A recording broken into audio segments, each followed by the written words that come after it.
I no longer believe in rejection, because that means it's personal. And in this industry, it's not personal. There are so many different factors involved that you will go insane if you make it personal. So you just keep showing up to auditions and consider that you've done your job for the day. How's things in your neck of the woods? Is it sunny? Well, it's sunny. It's super dry. The winds are kicking up. So all of our allergies are off the charts. But we had a really fun Halloween last night. What did you dress as? I just covered my face like a ghoul that was having a self-care day. We just handed out candy, but it was pretty lit over here. It always is. Americans take Halloween really seriously, don't they? It's crazy. It's how into it we get. It's moved over here. Well, I went out at the weekend and we had lots of people. There was a person dressed in a full Ghostbusters outfit, like the Ecto pack, whatever it's called. There's so much this person spent hundreds of pounds putting this thing together. It was unbelievable. And it's you got to wear it all month then. If you spend that much money on it, I would be wearing it every day of my life. Yeah, that's crazy. Take that right into Christmas. Yeah, I went out last night to the pub, and there was one small table of people that obviously came together, all dressed as the Addams Family, and no one else in the pub dressed up. So I think they all turned up and they were like, well, this is embarrassing. They put so much effort in, and everyone else was just in normal clothes. Oh, man. That's a classic British Halloween story, isn't it? It's quite That's so funny. Representative of the UK on Halloween, I think. But I wanted to start by asking you about cats, because I know you're a big cat lover. I love seeing Butters appear on my Instagram feed. He'll show up. He'll make his presence known. He'll walk right across the keyboard. Butters. Does that mean the same thing in America as it does in the UK? The word Butters. I named him that because he's a buttery color. Okay. So no, it doesn't mean. No. Have we told Wendy yet what that means in England? Well, you can explain. Well, in England, Butters was kind of a trendy word, maybe 10 years ago or something. If it meant someone was really ugly, you'd say, "Oh, they're Butters." Well, like a butterface. Yeah, exactly. Like, butterface is not good. Yeah, okay. I guess that's where it came from, which I found out after the fact from an American as well, because we don't have that in England. But butterface, someone told me that in America. I was like, that makes sense. I've never been called that, thankfully. So of course you haven't. But I have never heard. Not lie. Thank you. That's very kind of you to lie. I think I've never actually heard that phrase before either. What, Butters? Yeah, I've never heard it before. Oh, okay. Well, maybe it was probably about 10 years ago, and it was all the cool kids were saying it. But I mean, cats obviously a big thing for you, though. You obviously love your cats. Yeah. The cat distribution system of the universe has favored us considerably, because all of our cats are rescues. Aww. And when they show up, we can't turn them away. No.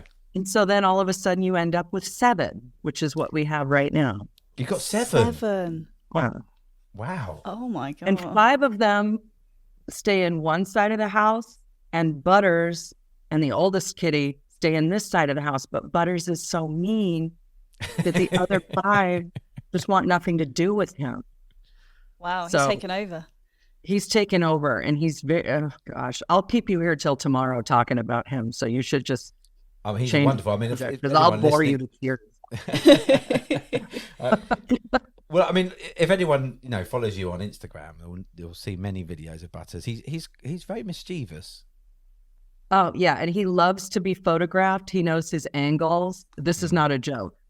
He knows his angles, and when people show up, he's like the host of the party. Wow. He demands attention, and he loves to be walked around the neighborhood in a pet stroller. He loves it. Because people come up and compliment him. He loves it. I've never had a cat as emotional as this cat. Does he go outside or is he a house cat? He's a house cat. He was an outdoor kitty, but we have too many coyotes in this neighborhood. Yeah. So he has a catio where he can go and enjoy the outside without killing any birds or without him being assaulted in some way. So no wonder all the local cats have found out about your house with the catio and the pet stroller. Crystal omelets that they eat out of. I mean, it's very luxurious here. Rumors are flying around. Oh, that's brilliant. Yeah, they're probably like sending out pamphlets like, if you need somewhere to live, this lady, she loves cats. She's right on the corner. Yeah. Oh, man. So, Wendy, I was going to talk to you a bit about, we thought we'd dive in deep quickly and talk about rejection. Sure. Because I was thinking, like, as an actor and a performer, like, it must be something that you have to deal with on a regular basis. Maybe not so much these days, but obviously, you know, growing up, doing performing and stuff. And I wondered if your feelings around rejection have evolved over your career. Yeah. I no longer believe in rejection because that means it's personal. And in this industry, it's not personal. There are so many different factors involved that you will go insane if you make it personal. So you have to just figure that it's kind of a numbers game and it's an attrition game. So you just keep showing up to auditions and consider that you've done your job for the day by showing up and doing this, and you've performed for the day. You love that, right? That's why you got into this, hopefully. So you've gotten to go and give a little performance for the day and then shake it off and leave and just divorce yourself from the outcome because you cannot affect it. So I finally started getting somewhere in my career when I threw the rejection thing out the window. And so many people love to cling to that. Like, oh, there's just so much rejection and I'm so tired of feeling rejected. And it's like, well, yeah, but I think you love saying that more than you love doing the work. You know, some people just love to bathe in misery because it's kind of a uniting factor. But I don't want to be united with people like that. Like, this is my job. This is what I chose to do. This is what I choose to do every day. So if I'm going to go into something and just automatically hone in on the rejection, then I'm insane, right? And I love punishment. I don't. So I just think of it as I'm going to land where I'm going to land, and it's all working out for my highest good, right? Yeah. And don't want to be where no one really wants me. I don't want that job. I don't want to have to fight so hard to change everybody's mind that it becomes, you know, a complete mind fuck to, oh shit, can I swear? Yeah, no, please do. You sure can. Very good.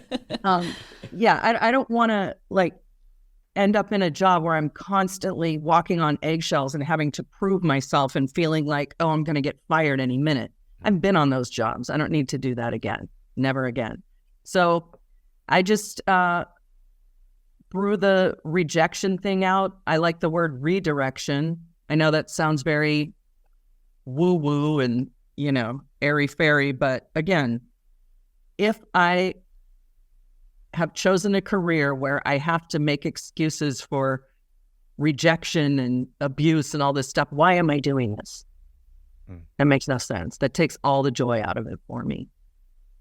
So yeah, I don't believe in rejection anymore. I think that is amazing advice, just in general, just in life, not even acting. I'm just listening to everything that you've just said. I really resounded with, and I am not an actress, and I'm not in that industry, but it's so true, so true. I heard rejection is redirection or protection, because sometimes you've got to be protected from the things you really, really want that aren't very good for you. Yeah. And I mean, say you go to a department store, you got a big event, you got to find a dress. You don't find anything in the store. Are you going to walk out of the store and say, all these dresses rejected me? No, they just weren't for you. Find another way, you know? Or you're going through a maze and you hit a wall. Well, I guess I better stay here then.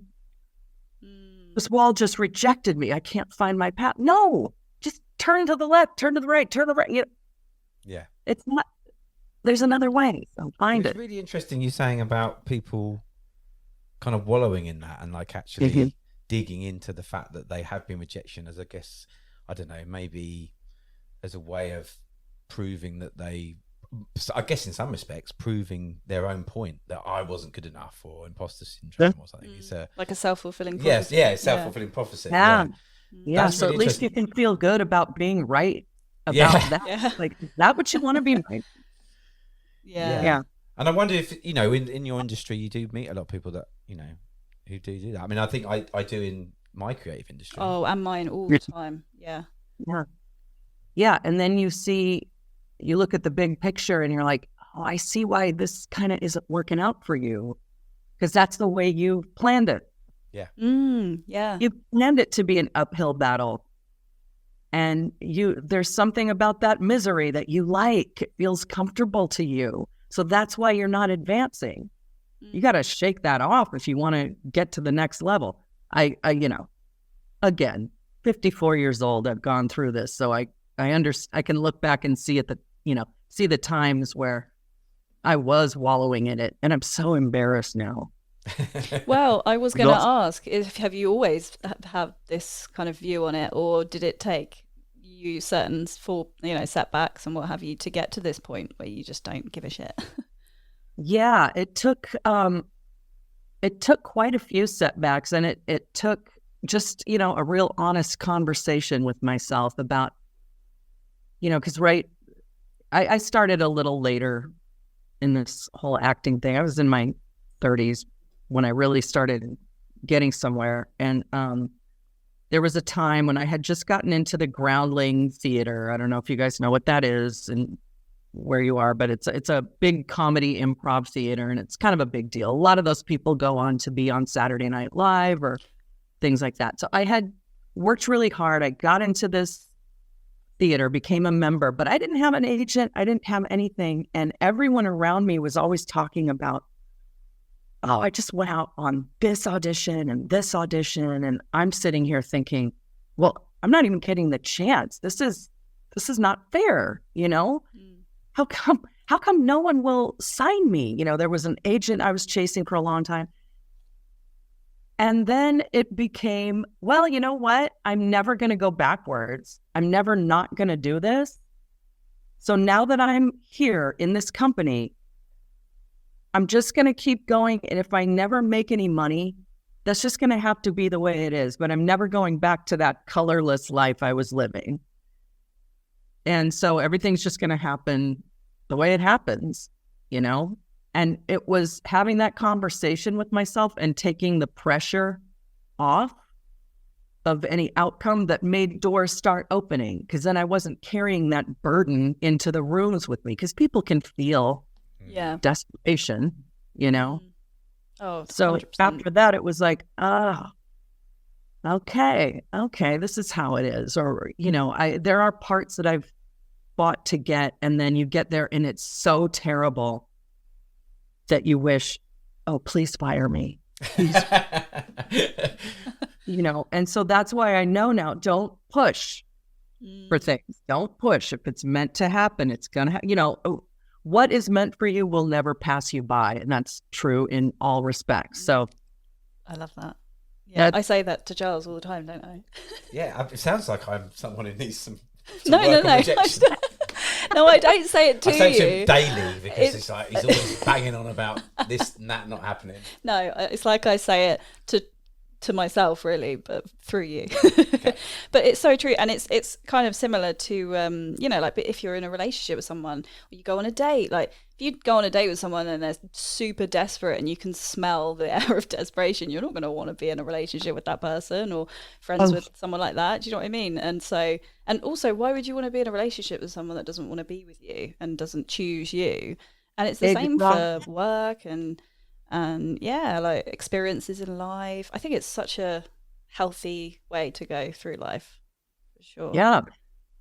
Yeah, just, relieve yourself of that desperation. Everyone will thank you. Yeah, they really will. Yeah. Also, I've just spilled half of my cup of tea all over myself as well. I said that. Oh no. Do you need a towel? No, okay. I'm good. Okay, good.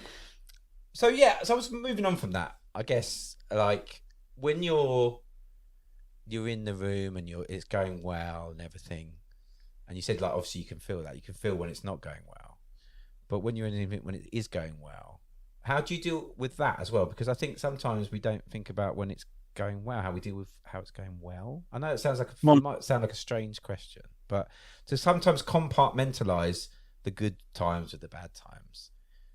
Sometimes not.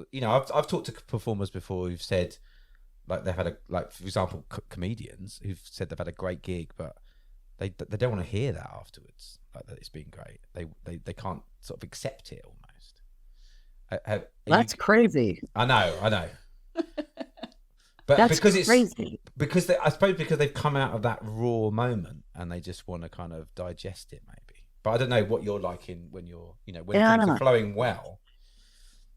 I mean, it's been so long since I've done anything on stage, but I sure remember feeling like that was a high you wanted to chase at all costs, like a drug almost. Like if something kills on stage, oh my God, it is better than money. It's better than chocolate. It's better than sex, dare I say. Oh my God, it killed whatever it was. Like, this is the best. This will keep me going. I mean, I've had, performances where it's like, well, this will carry me through the next couple of months. That was so amazing. But yeah, I do know that there are some people out there, and I don't get this, but there are some people that can't take compliments. Mm-hmm. And good feedback almost makes them feel like they're jinxing the next show. Mm-hmm.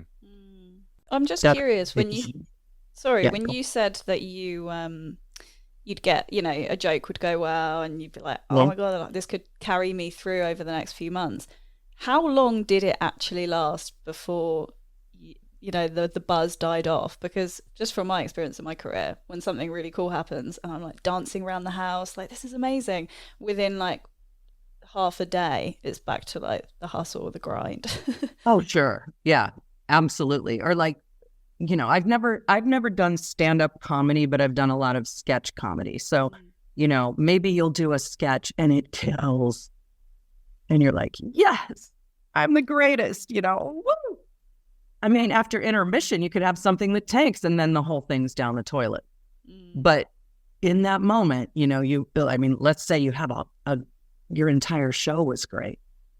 That will definitely at least carry you to the next one. There, in my experience. But yeah, again, it's a fickle feeling. Yeah, totally. Do you get, I was wondering like what it's like when you're doing, obviously performing live is very different to like being on a film set, for example. And do you still get those kind of moments on a set? Because obviously when you're performing in front of an audience, it's a very different kind of environment. But can you feel that like palpable, like good stuff when you're on a set? Yeah. Sometimes you work with actors and you're like, you just feel like, oh my God, this is the reason I was born. Like we are firing on all cylinders. This scene is going great. We're totally in the moment, and it feels so amazing. I've had that feeling a few times, and then Sometimes when you see the finished product, though, it's like, well, that's terrible. That sucks. But you can't be responsible for that. Like, you can only be responsible for your part. There's editors, there's directors, there's producers that all stick their spoons in the pot. So you can't be responsible for the end result. But yeah, you can absolutely feel it when you're filming with someone. I suppose they say, don't they, like acting is about reacting. Yeah. Like it's like, and I suppose in that instance you're saying, like, when you're with someone and they're particularly performing, like, lifting your performance as well. Yeah, exactly. And that's a good point about acting being reacting. And that's how you can tell the seasoned people from the newbies a little bit, is that newbies sometimes are just so worried about being word perfect on their lines, when really it's the electricity between you and your scene partner. Are you genuinely listening? Are you giving a real human response, or are you just waiting for your turn to speak? Yeah. That's bad. You don't want that. You don't want to be caught doing that. Yeah. Again, great advice for just general life as well. Yeah. So all applicable to real life, I think. Right? We're talking about. Well, yeah. I mean, like active. Well, that's something we think that sometimes we think we're good listeners, but we're not actively listening. We're just sort of taking in the information, but not actually processing it. Just waiting to say what you want to say. Yeah, waiting your turn, basically. Yeah. So true. It would happen. Yeah, you have to catch yourself doing that for sure. I was going to say to you, are you like, do you like being busy? Are you, would you say you're like a bit of a workaholic, or are you good at taking time out and stuff? For my mental health, it's best if I just keep working. It's my husband. Great. Hey. But I've been off work for a while now because of the strike, and I can't say I've hated it. I've gotten some naps in, cleaned a few closets, done some traveling, which is something I haven't really been able to do in 10 years. So, it's been good for that, but I do like having something to look forward to. And having, a regimented schedule, better for me.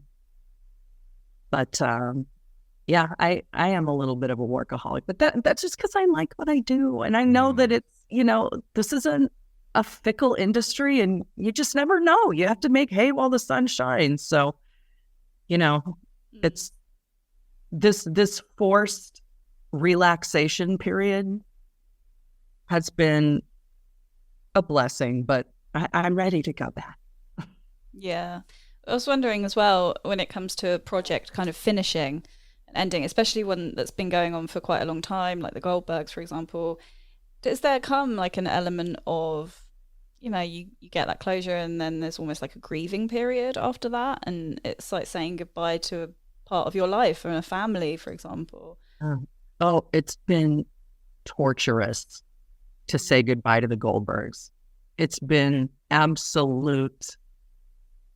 I don't want to say like a death, but it's been really hard because, again, 10 years of your life.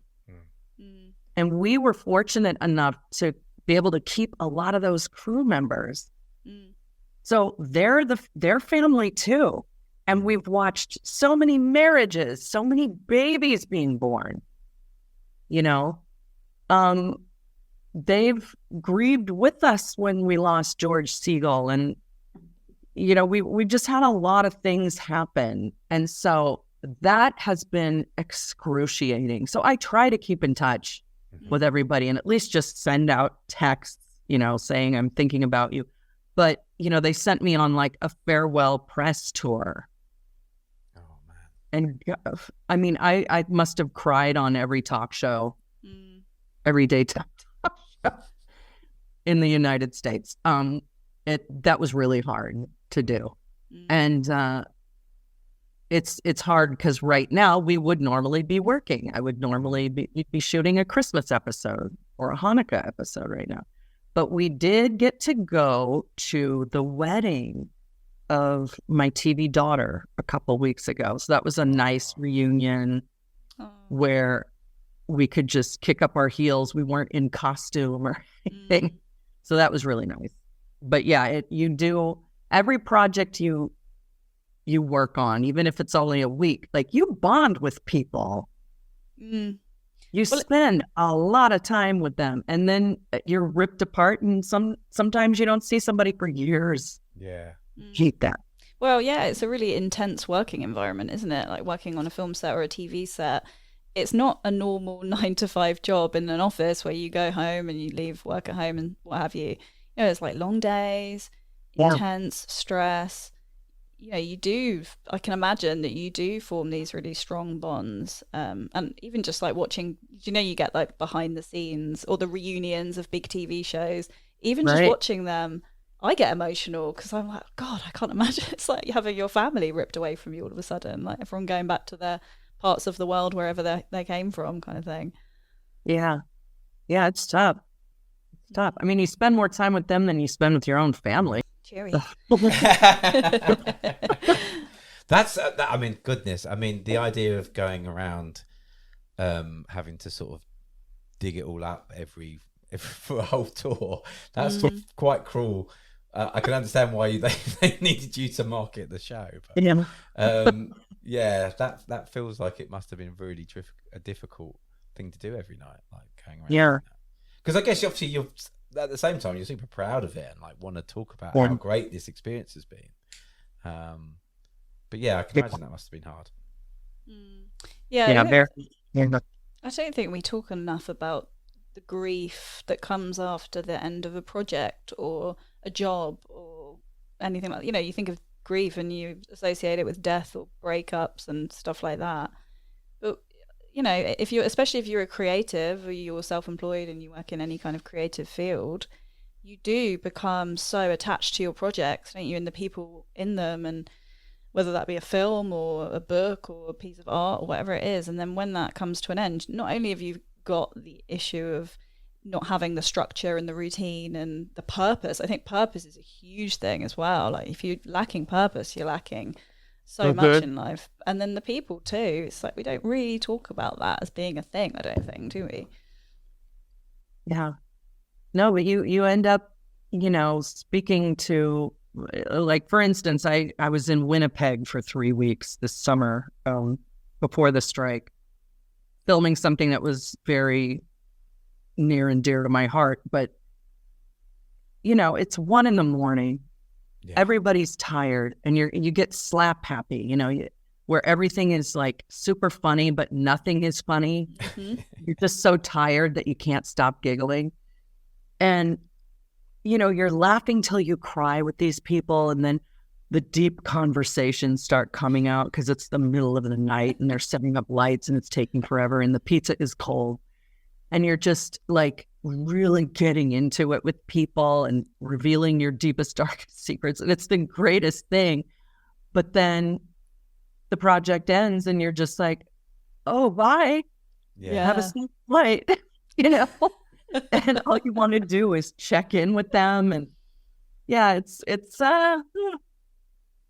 and yet there's no greater job in the world. I mean, that's one of the reasons I love it so much is you get to really get into it with all different kinds of people from all over the world. And yeah, I love it. Yeah, it's funny. I had never thought about it before, this idea of these temporary families that you make. I was talking to the actor David Morris. He does a lot of, in the UK, does a lot of theatre work. And, you get this intense period where you're with a theatre family and then he said, like, and then you all say goodbye, you have a wrap party or whatever. And then he said, you might occasionally speak to someone.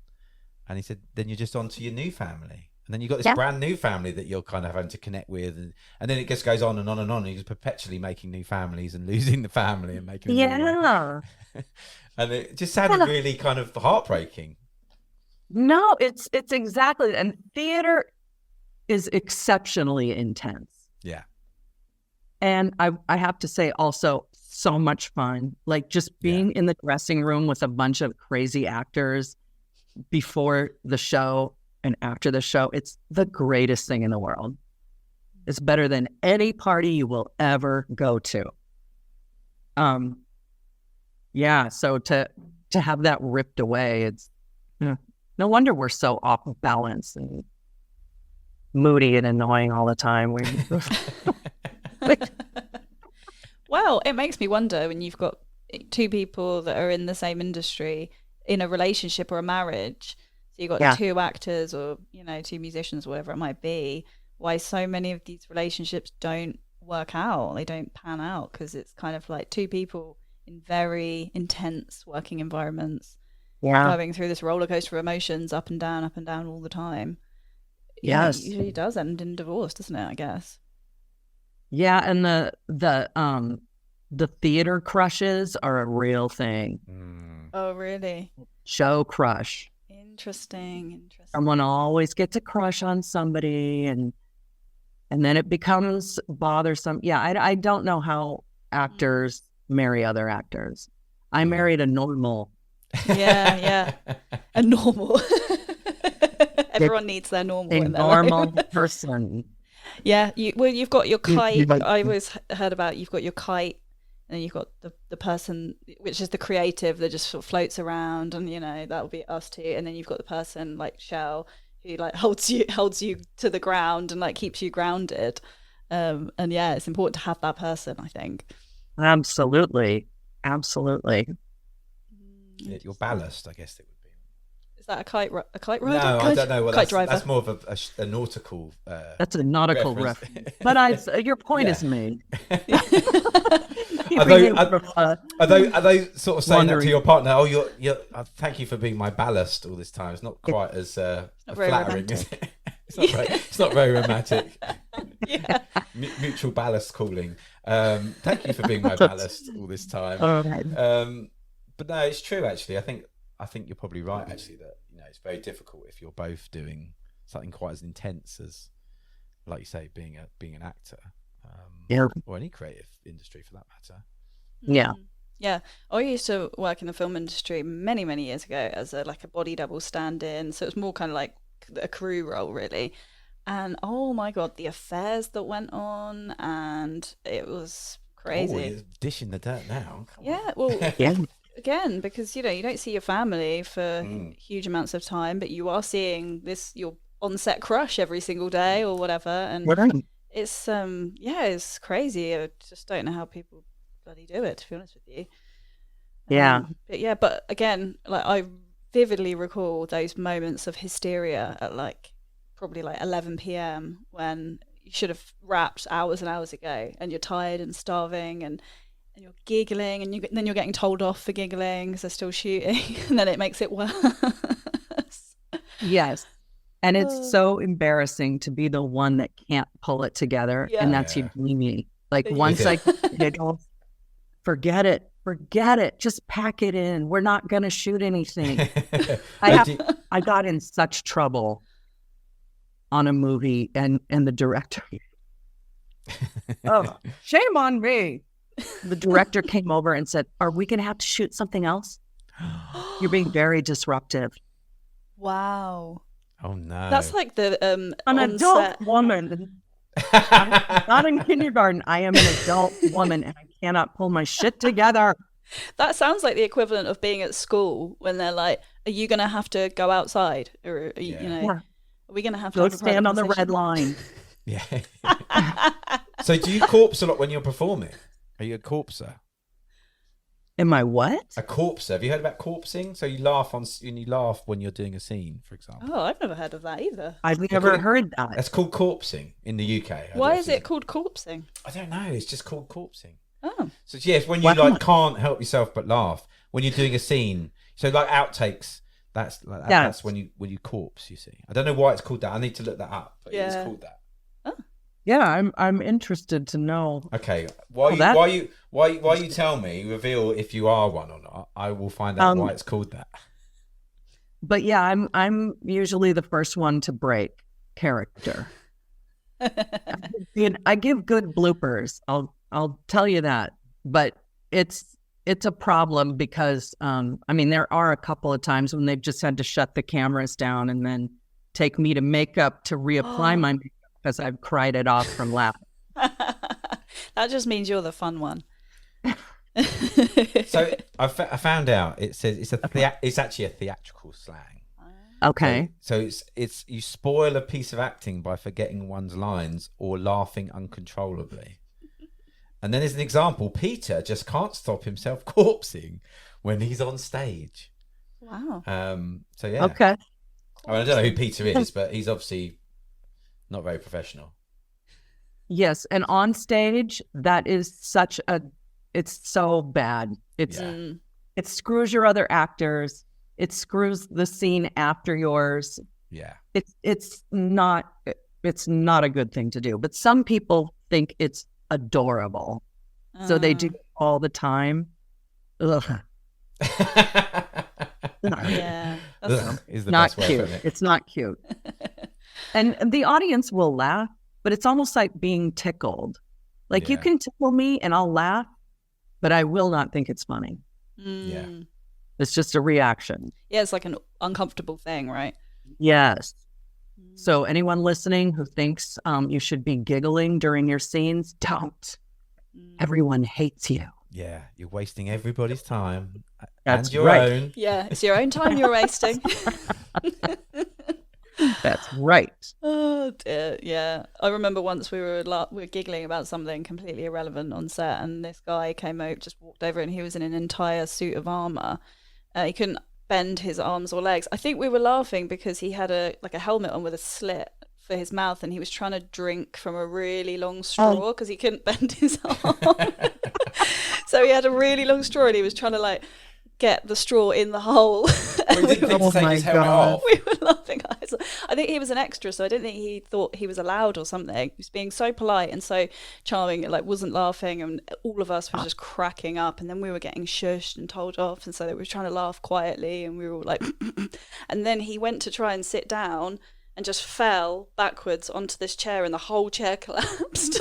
We just all lost it. God, he must be mortified. It's so funny. Poor We did have baby. to leave though. We had to walk. But off yes, set. that is hilarious. Right? That is hilarious, and I'm sorry for that guy, but I would not mean to. Yeah, no. Exactly. We were all sitting here thinking, I'd be laughing at that. That To be honest, creepy. I think I'd be the person in the suit. I think you would be the person Yeah. making everyone laugh about something. You're quite clumsy. I'm quite clumsy. I'd be definitely trying to find the most difficult way to consume a drink in a knight's outfit. Oh dear. So you sort of touched on the fact that obviously the strikes have been on and it's been very difficult for everyone. I mean, it feels like it's been a really tricky time for the acting fraternity. I imagine you probably got lots of friends as well that have been finding it really challenging. Yeah, and it's I'm worried most about our below the line crew members. So people that aren't actors and writers who did not ask for this, No. but who have to support because they have no choice. I'm very concerned for those people because it's just been going on for so damn long. Yeah. We've just lived through a pandemic, and everybody's kind of trying to, make up their finances from that. And now we have this, and it's been total work stoppage since April, pretty much. And with the SAG strike continuing to go on, it seems like no one's really going to get back to work in earnest until January. Yeah. So that's very concerning. I feel terrible because, after a while you can't collect unemployment anymore. So what do you have to do? Well, you got to go out and find a temporary gig, Yeah. bartending or driving for Uber or something like that. And that's not feasible for a lot of people. So it's, so forget the actors and how they're suffering. These people are destitute, and it's,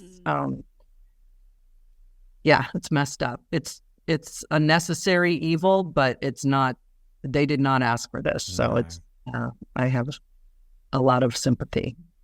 Well, I wonder as well if you end up losing a lot of talented people who end up just having to find work and then stay doing that work. Yeah. Don't find a way back in. Yeah, that's messed up because, it takes, there's so many unions in our industry. So not just for actors and writers, but for, other creative types, like DPs and costumers and stuff like that. And, you take it, it's so hard to get into the union and then to, not be able to work because you don't want to be a scab, but you got to do something else, and then you lose your hours. It's a. I'm rambling, but it's infuriating, and at some point their contracts are going to come up. So I hope we all support them the way they've supported us. Because we can't do anything without them. Yeah. We got nothing. So. Yeah, it's really tricky. I've got a few friends who are crew members at the moment that are sort of like starting to panic about their futures a little bit, I think. Yeah. Yeah.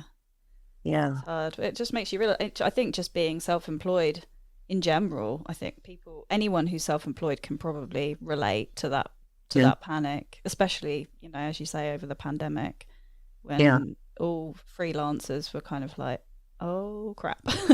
Yeah. And then if you can't, once you make it in the freelancing life, like, you don't want to go back to working for somebody else. Oh, I think, I don't know if I'm employable anymore. Honestly, working for anyone. Feral? I've gone feral, like a feral animal now. I'm like, I have to wake up before 10. No, that's not going to work for me. Honestly, you've been freelance for ages, haven't you? Yeah. The idea of going into a place of work, it feels very alien to me. Yeah. The idea of it, and obviously I'm very grateful that I get to do what I want to do and I can work remotely and everything. But there is always that fear though, because you never know when the creative projects are going to dry up, or you're not going to have another idea. No, don't think like that. Yeah. No. Do you know what? Creative ideas are always floating around. You just have to be open to receive. Yeah. But when you finish a project, it does feel like that sometimes. Like you think, oh yeah. Well, yeah, when I write something, I'm like, am I going to write anything again? Am I going to write anything as good? Yeah. Really tricky. I don't know if you get those moments. The reason that you will is because you think that way. You at least question, like, wait, did I just peak? Yeah. But no, you did it. You're at least self-aware enough to ask. But of course, look, if it happened once, it'll happen twice. Clearly it's working out for you. You're not a crazy person with ideas that are not sellable. Clearly you know what you're doing. So yeah, you just have to trust that it will come. But yeah, being in free fall like that is very nerve-wracking. Yeah, I mean, are you good when you've obviously you've done some very successful films and some big films and some successful TV shows, but are you thinking like this, that could be the last gig?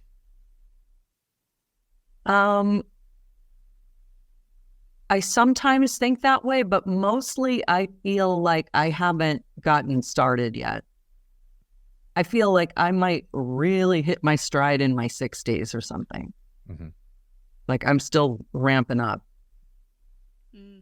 I don't know. Because I just have made a deal with myself that I'll probably never retire. So I have to think of it as I'm still trying to, climb up the mountain. You're still growing as an artist. Yeah. Well, I think you're doing pretty well. I mean, your version of going up the mountain is many people's idea of getting to the top, Do you know what I mean? So many people aspire to be where you're at as their peak. So I think it's great that you've got those ambitions. But yeah, I think you're doing pretty well. Well, I love telling stories. Yeah. That's really what drives me. Like, I don't need to be front and center on anything. I just like the story to get out there. And I've had people say that to me too. Like, oh man, if I ever got on a series, I would just stop trying. I would forget it. No more auditions. I just, sit and count my money. And it's like, well, sweetie, you just screwed yourself by saying that. Like, you absolutely can't slow down, and you can't look at that money and think that it's all going into your bank account. You cut it in half, and that's what you get to keep, first of all, and then you always have to sow seeds. If you think you're gonna, again, we're freelancers, you have to sow seeds. So once you jump onto one lily pad, you have to be looking to the next one, kind of, Very wise. Yeah, very wise. That's interesting. You're saying about storytelling, because I was going to ask you about that. Like, is that probably the thing that keeps driving you on? Is that idea of telling new stories? Yeah. And now that I'm getting to produce a little bit more, I'm always looking for, like, what's a story that A, I could tell well, and B, that people would enjoy hearing. That's maybe it's true and it's human and it's gritty and real and maybe a little uncomfortable, but ultimately informative and entertaining. That's kind of a tall order, but that's okay. Like, we don't need to tell every single story. We just need to tell the right ones. So that really lights me up, is like, that's why I like watching a lot of foreign television. Here in the States, I feel like we keep telling the same things over and over. But I love watching shows and movies from all over the world, because people have a different perspective than the United States bullshit that we just keep watching over and over. What have you been watching recently? What's that? Yeah, what have you seen recently that's really kind of, you thought, wow, I wish I'd been involved in that, made that? Oh God, Squid Game. Oh yeah. Yeah, I love that show. Mind blowing. Yeah. Mind blowing. Yeah. So horrible, and you can't look away. Yeah, I know. But it's such a great story about human nature and how you think, oh, well, once I get that big thing of money, all my problems are solved, but it solves nothing. Yeah. And Peaky Blinders. Okay, yeah. That's been such a big show here in the UK. Yeah, I reckon there were probably a lot of Peaky Blinders people dressed up as for Halloween as well. You think so? Oh my God. Loved that series. Heard they were doing a movie. I hope that's true. Oh, okay. I didn't know that. But so many great actors in it. I mean, Cillian Murphy, obviously. But what a cast. Fantastic. Yeah. Magnificent. It's good. What are you guys watching that's good? Well, I was going to say, have you watched that film called The Platform? No. Oh, have you seen that? No. I think it's called The Platform. Isn't it like people up a big, tall platform? Yeah, like a big tower, but it's a prison, and each level has basically they start at the top and they get a table full of food, and then the table goes down each level. So at the bottom of the level, there's like no food left, and you're basically just starving. And it's quite interesting in terms of like societally, how we're basically running in society nowadays as well. But it's absolutely gruesome and disgusting and disturbing. So maybe don't watch it if you've got a week stomach. But really, really interesting film actually. So wow. I'm going to double check. It's called The Platform actually. 1 second. Oh, that sounds good. It was on Netflix for us not too long ago. So I mean, you guys are way ahead of us on the old Netflix. What about you? What are you watching? I've just started a show called Bodies, which is good. It's on Netflix. It's based on a DC comic, but it's got Stephen Graham in it, who's fantastic. and it's kind of a murder mystery. A body is discovered, but it's the same body is discovered in 4 different times. So 1890, 1941, 2023, and then in 2053 in the future. And there's they 4 detectives find this same body in the same location in London, basically. Ooh. It's good. It's good. It's obviously very genre, but it's it's kind of a sort of sci-fi mystery, kind of noir. It's good though. Ooh, love. Cool. Okay, well now I've got 2 things. I got homework. Yeah. Homework. The platform. It is called The Platform. Okay. A prison where inmates are fed on a descending platform. Those on the upper levels take more than their fair share, while those below are left to starve on scraps. Okay, it's not like Human Centipede, is it? No. Do you think I would recommend that? Well, I don't know. I mean, it would be. Have you seen The Human Centipede? It would be quite a left field choice to recommend on a first meeting of. I know.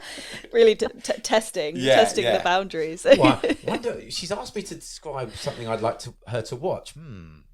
Human Centipede. Have you heard of it? How never to do another episode again.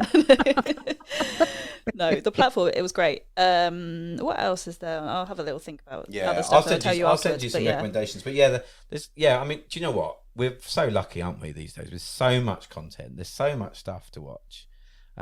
Yes. You know, I feel like it's a golden age for content. I mean, too much. There may be too much content. I know, we're just overly entertained. We barely get off our couches anymore. Exactly. Yeah. Right? But it has, all these streaming services for, as much as they screw the creatives, they have brought the world, it's made the world a lot smaller. So you can see stuff from other countries and it's fantastic, Things are not as closed off as they used to be, and that's a good thing. Yeah. And I'd argue, like, as well, for all their downsides, they are sometimes producing amazing work. I mean, I've just seen the recent Martin Scorsese film, which Apple have made, and it is, to spend £200 million or something, what it was, on a Scorsese film, like, I guess you've got to be kind of thankful that you're getting 3.5 hours of Martin Scorsese. So, it's 3.5 hours? It's a long film. Well, that's asking a lot of your audience. I'm sorry. Yeah. Right. Don't sit. What I would say is don't watch it in the cinema. Watch it at home on Apple TV. Okay. And then you can spread it up a bit. I mean, it's hard to go to the movies now, knowing that we can pause. Exactly. Move things from the dryer to the, clothes. I don't know how to. I can't sit in a movie theater and not pause it. Yeah. In the bathroom or get my snack. I'm terrible for it. We went to see Babylon in the movie theater, sorry. And and that's, I don't know how long that is exactly, maybe like 3 hours. It's over 3 hours. Over 3 hours. I don't know, have you seen it, Wendy? No. It's a great film, but it was so long that I was excited for it to end. And that's not what you want your audience to feel like when you make a film. No. I was like thinking, like, I can't wait to get out and get in the car and go to bed. That's not what you want to be feeling. But again, I wonder though if the fact that we have so much content nowadays has kind of ruined the experience of going to the cinema. Like it used to be an event. Film used to be an event, right? It was, you'd go out to we used to call it the pictures, and then you'd make a day of it and you'd see the film. And now it's kind of like you literally just watch stuff every single day, every single night, and kind of in some ways I wonder if it takes the art form out of it slightly. It's so accessible and just so consumable. Yeah, I think you're right about that. And I remember going to the movies. It was a big deal. And you weren't even guaranteed you were going to get into the showing that you wanted because everybody was there. Steve Martin said one time that the more uncomfortable your audience is, the better audience they will be for whatever it is. Sure. Because they're going to focus on you because they're not comfortable in their seats. Well, now you've got reclining seats at the movies. You've got, here's a glass of wine. No, you should be uncomfortable. You should be sitting straight up in an uncomfortable seat watching the movie. Yeah. That's appropriately only 90 minutes long. Exactly, 90 minutes. Exactly. Bring back the 90-minute movie. That's what I say as well. It's, to me, as someone that's not a filmmaker or an actor or something, it comes across as kind of like a bit arrogant. Self-indulgent. Yeah, a bit self-indulgent, to be honest with you. I'm sure people will hate me for saying that, but it's just my... No, there's something to be said for a good, solid 90-minute movie. There's definitely something to be said for that. Yeah. Just make it point and let's go home. Yeah. That's the spirit. Is that what you say? Eat some popcorn, get the hell out. Let's get some more people in here. Is that what you say when you start a new film, when you're working on something? Yeah. Right, make your point and let's go home. Yeah. All right, let's get on with it and get back on the plane. Yeah. But as for the movie theaters that serve you food, this is an American thing as well. I'm sure there's a couple of cinemas in the UK that do the same thing. But when I went to America and experienced that for the first time, it was such a novelty. And I was sat there like a king. I was like, oh, they're bringing my food. Oh my God. Wow, it's amazing. Yeah. There's a table, you get table and they bring you alcohol and everything. It's really cool. Yeah, I've not experienced that. I mean, I'm lucky if I get some popcorn. Yeah. I go with my friend Dave to the cinema quite a lot, and he always brings a flask of coffee with him because he won't pay for like a coffee at the cinema. So he's so thrifty. He brings his own flask of coffee. It's always interesting to know what milk he uses. Sometimes it will be oats, sometimes coconut, rice milk. He bought last time he went. He always offers me a cup, but I can never bring myself to drink it out of a flask. Your cinema trips sound wild. Yeah, I know. Crazy. Gosh, you two wildcats in your black coffee. Goodness. You get all hyped up and full But of to be honest, you need coffee if it's a 3.5 hour movie. So. Yes, you do. God. Yeah. Wendi, it's been such a pleasure to talk to you. I know we've been rambling for the last 10 minutes, but I really appreciate it. Thanks for having me. It was great speaking to you guys today. Yeah, thank you. It's really appreciate it. So good. Such a pleasure. Yeah, and lots of insight and stuff. So thank you. Well, happy post-Halloween. Yes. Happy November to you. Thank you. When's Thanksgiving? Thanksgiving is the last Thursday of November. Okay, so it's the next thing for you. Next thing we're doing. We've got bonfire night in a couple of days, haven't we? Bonfire night, yeah, it's a very British thing. Yeah. Do you know about bonfire night? No, what's this? Okay, so in 15 something or other, I don't know the precise date, there was a guy called Guy Fawkes. And he and a band of gentlemen tried to destroy the Houses of Parliament with gunpowder and to blow it up and kill the king. It was all a religious thing, like they were Catholics, and there was anyway. So because they got caught. They didn't get away with it. Basically, we celebrate each year by burning effigies of them, and then have like a big bonfire and fireworks and stuff. It's very jolly. I think they were hung, drawn, and quartered these guys. But yeah. So as a tradition, we like to sort of and burn them at the stake, basically. Look at that. Yeah, it's quite a British thing. Yeah. A good old effigy burning. Yeah. Yeah. And fireworks. That sounds really fun. And then you have a feast of some sort, I would imagine. Like a banquet. Yeah. Well, yeah. Normally sausages and baked beans, which doesn't sound particularly appetizing, but yeah. That works. Yeah. It's a very strange tradition. It's very popular actually where we live in the southeast. There's a town called Lewis, and they have a big, like 60,000 people go there, and they have people marching through the streets with fire torches, and they wear costumes. Oh my gosh! It's if you're ever in the UK in November, you should check it out. Yeah, definitely. I'm gonna participate in this. Yeah, bring your Love effigy. it. Yeah, Right? bring your own effigy. Or Burning on. Yeah. BYOF. Yeah. No, E. Effigy. Wendy, are fireworks illegal in the US? It depends on where you live. So where I live, they are illegal, but that doesn't mean we don't see them. Oh, Doesn't mean, sneaky. fires don't get started all the time around here. Interesting. But yeah. That's weird, isn't it? That Yeah. actually they're illegal. And guns are fine. Yeah. Oh, guns. Seriously, do not get me started. Oh, good. Yeah. Good. You're on our side on that one then. Yeah, absolutely.